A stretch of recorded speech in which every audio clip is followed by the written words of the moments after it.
everybody, and welcome to this week's edition of Ridin the Storm Out. Back with me for this week is my good friend and co-pastor here at Fairview Baptist, Dan Fisher. My name is Paul Blair. We work together here at Fairview Baptist Church, leading this congregation, probably leading them astray, but we also weekly into the ditch. Yeah. We try to give you all a biblical perspective of current cultural issues. You know, Dan, last time we were talking about the elections that were recently held and the great victory in the state of Virginia, and how optimistic we were that Virginia and other states will follow the lead of Florida. Yeah. And being a thumb in the eye of a tyrannical federal government. And of course, we talked about that was the big question back in 1787, as they were trying to create a perfect balance, which they obviously failed. They wanted to create a perfect balance of an effective general government, but without giving it the possibility of becoming tyrannical. Well, now we basically have a federal government where on day one of a new presidency, the new president sits down with a stack of executive orders and signs order after order. And that was never what executive orders were intended to be. Exactly. Yeah. So the threat was what happens whenever power gets concentrated. Yeah. And that's the question. Yeah. Well, you know, we live, Paul, and I know you know this, and our listeners probably get it too. We live in a fallen world. Now, we have a biblical perspective on that. Adam sinned. He disobeyed God. He injected something called entropy, scientists call it. We call it sin, the sin principle into the world. And so now fallen man tends to want to consolidate power. There are people that just, power always wants to consolidate. Our friend Bill Federer illustrates it like an open hand. That's decentralized power. But over time, because of the fallenness of man, evil men want to centralize that power. And I think it's a continual struggle. I think that's why Jefferson made the statement that from time to time, the tree of liberty has to be watered with the blood of patriots. And you won't take him literal and think that he was saying that you have to have a war all the time. I don't know that that's what he meant, but I do know that he meant there's a continual struggle in this fallen world to keep bad guys from consolidating all this power. That's the struggle. Power is always a problem when it's in someone else's hands, but when it's in my hands, you can trust me with it. You're benevolent, right? Yeah, well, that's the way that's the way man always looks at it. No, of course. It's always when it was King George, well, that's a problem. But now that we're in control, Alexander Hamilton, you can trust me with the power. I'll take good care of it. But unfortunately, today we have some really uber wicked men. Yes. I mean, you've got guys like Bill Gates who believes that 7 billion people need to die. Yeah. Well, that's pretty wicked. I mean, that even puts Adolf Hitler in the shade. Right. So those guys get the strings of power. What in the world could they do if they weren't checked? So the constant struggle has always been, can you keep power from being consolidated? And I think we in America have allowed, and I said this the last time, I'm a patriotic guy, and I love at least what America is supposed to be. Right. The America maybe I grew up in. But our love of America, I think, has blinded us to sit by and watch as nefarious people like Nancy Pelosi or even Mitch McConnell. I mean, that guy is not a conservative. We know that. We sit by and we watch it, and we don't want to say anything about it because we think if we do, we look unpatriotic. And our patriotism, I think, helps us to bury ourselves. Well, one of the things we've forgotten, and quite frankly, I think all of this is intentional. When we had parents in control of education, we taught one thing. Right. But as, beginning with LBJ in the mid-'60s, with what was called the Elementary and Secondary Education Act, you began having Washington, D.C. control local public education. Yeah. And again, it was always supposed to be locally controlled. That's why you have a school board of parents elected by the parents, supposedly representing the parents to oversee the education of their kids. But beginning in I think it was 1965, you had the Elementary Secondary Education Act, and you've got the federal government controlling what's being taught. And now we are being taught, and we just accept the fact that we elect an imperial president, he rules over us, and we have an imperial court that rules over us, when that wasn't what it was at all. No. In fact, one area that I think is purposely being forgotten is the role of states. even I to some agree. degree, they talk about the co-equal branches of federal government. And there's supposed to be some tension between there, Sure. which obviously I don't know how that's those working. walls are gone now. But there was also supposed to be a tension between the federal government and each state. And the states. That's And exactly right. Madison himself, as late as 1801, very clearly said in a presentation of the Virginia legislature, the House of Burgesses back there, that the ultimate decider over what's constitutional or not was that state. Yeah, exactly. So if Washington does something that's way out of bounds, we don't need a constitutional convention. We don't need a convention of states. We don't need to appeal to the Supreme Court. No. That state, that governor of that particular state is supposed to interpose and arrest the evil that's being poured out from Washington. That is exactly right. But we now are taught, well, you were in the legislature. What they teach you in the legislature? Oh, yeah, it's then? always Washington, Washington. What's D.C. going to think? And, one of the things that our listeners may not know, the original design for the U.S. Senate, now we're talking about the Senate in D.C., was to guard state sovereignty. Those two senators, every state got an equal number, two, were actually appointed by the state legislatures. Right. A lot of people don't even realize this. The 17th Amendment changed all of that. Not a direct election. No, right. So the legislature would send these guys to D.C. to watch over their particular state's best interests. And if they didn't do it right, they could call them back and, give them a rebuke and send them back. And if they didn't get it right, they just replace them. But today, because of the 17th Amendment, senators are elected by popular vote. So now they're the same as a representative.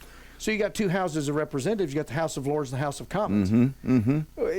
So we've really gutted the way our original government was designed to work. And even there, the Constitution delegated supposedly defined powers to the federal government. And then the federal government, you had one branch that was allowed to create law only in the areas that were defined. Right. And then you had one house representing the people. Yep. And that's why you have some states. People's House. Exactly. And you've got some states with more representatives than others because that's based upon population. Yeah. But the Senate was to represent the states. Every state, doesn't matter whether you're Oklahoma with 4 million or Florida with 30 million, every state is a state and had an equal amount of representation. That's right. Yeah. That was supposed to provide a good balance, but obviously that door has been blown open now. Oh, yeah, it's gone. Because of the creation of money from nothing with the central bank. Fiat currency and the whole thing. bribing the states. We now have turned states into basically divisions of the federal government that answer to the federal government rather than the other way around. That's right. And so that,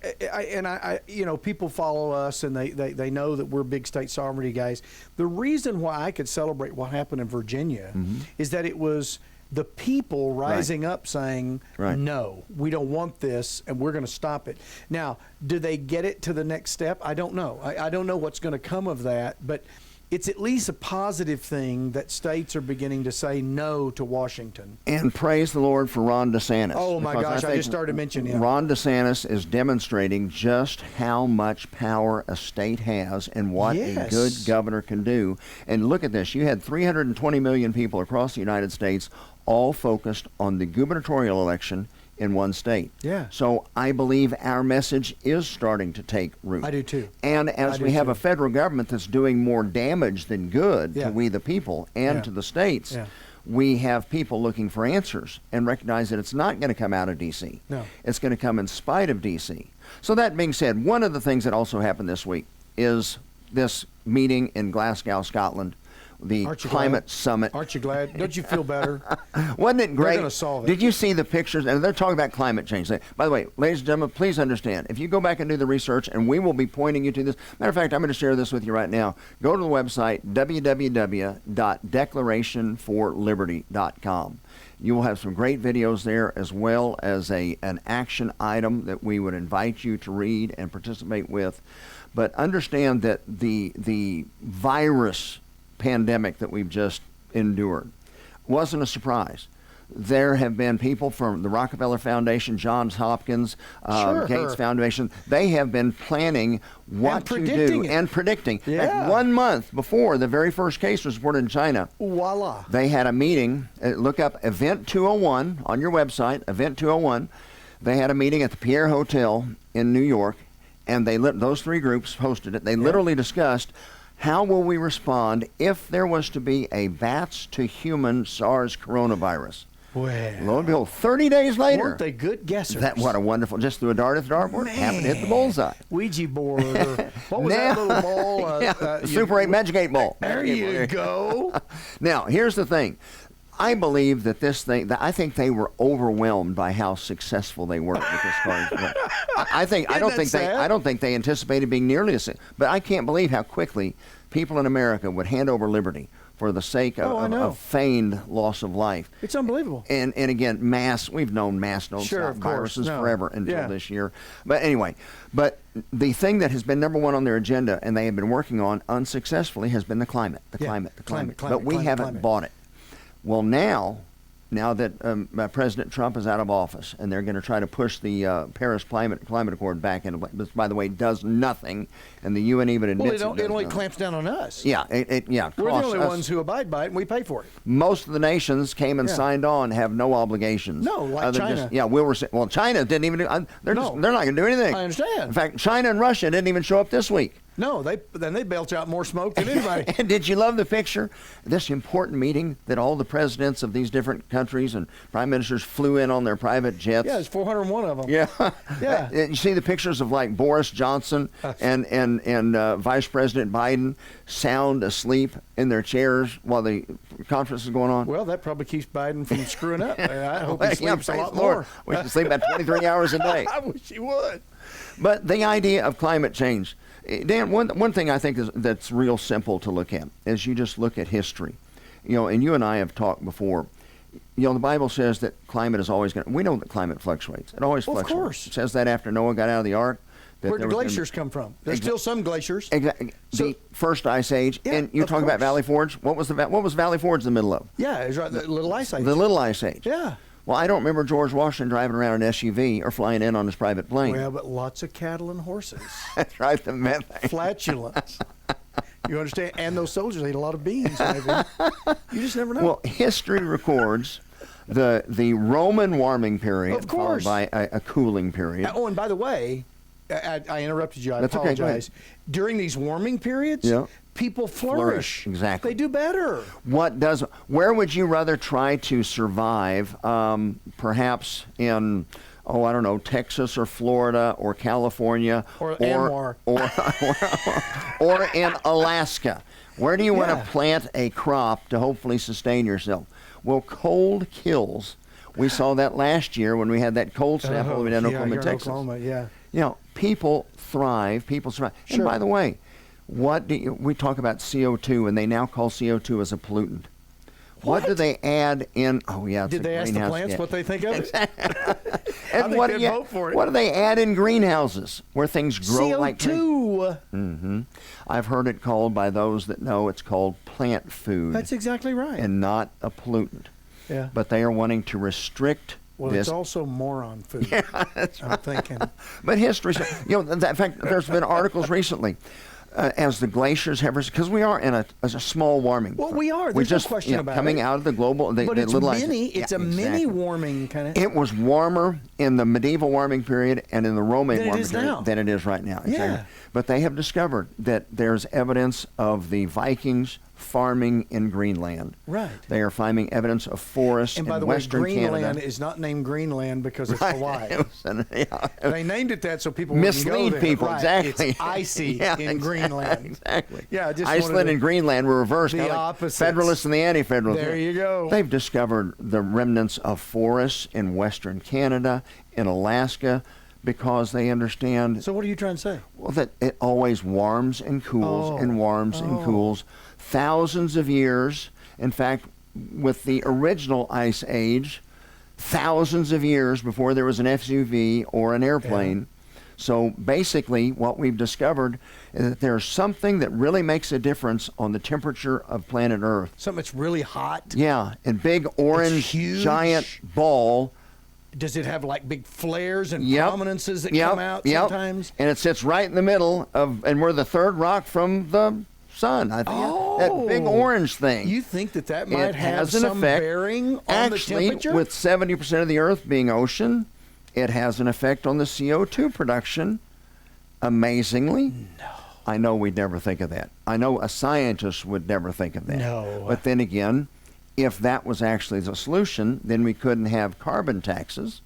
And by the way, every human being emits CO2. Yeah. So if it's now a pollutant, we've got to control Got to it. get rid of people. Then we've got to control and minimize people and control their behavior. And scare them. And scare them more than anything scare else. Well, that works. Make them fearful. Notice Yeah. what's happened well, that's here the this COVID year. thing. Exactly. It's the fear thing. Scare people. We'll get them to slap on a mask, even though it doesn't do any good, Yeah. and stay inside their house, even though that doesn't do any good. Sure.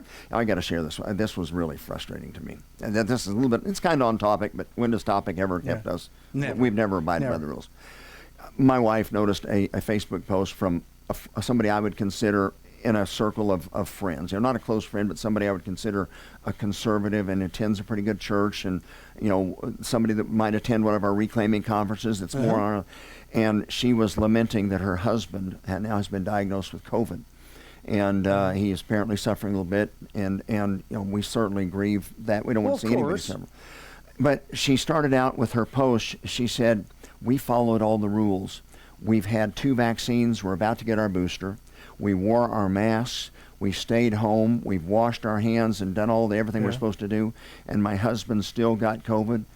Well, logically, I would conclude that shows that the vaccines don't work. And all these other measures don't work either. Yeah. Do you know what this precious, I would not use her name, but this precious young lady literally came out and said, "Why don't you people that are unvaccinated go get your vaccines? Why are you endangering?" Now, if you've been vaccinated, then you're safe. Well, how you can would me? think you Yeah, are. exactly. Well, supposedly, Yeah. how could me being vaccinated or not affect you?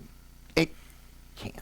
No, it'd be like I'm wearing a bulletproof vest, and I get shot, and I blame you because you weren't If wearing. I'm not wearing what endangers your life. That's exactly right. Exactly. I mean, it's like the lady that asked me, "Where's my mask?" in that post office, and I wanted to say, "Where's your makeup?" But I didn't do that. I didn't do that. But I did ask her because she kept talking to somebody else about me, and so finally I said, "Lady, if your mask is as safe as you think it is, you're okay. You're okay. That's right. I'm the guy that's making You're the myself one that's putting your life on the line. Exactly. Yeah. So the whole climate change thing is true. Scientifically, the climate's been always changing. Yep, warm and drier, warmer, cooler. It's cyclical. It has to do amazingly with the cycles of the sun. So that much we know scientifically, but it's the control factor. Exactly. And it's the same with COVID.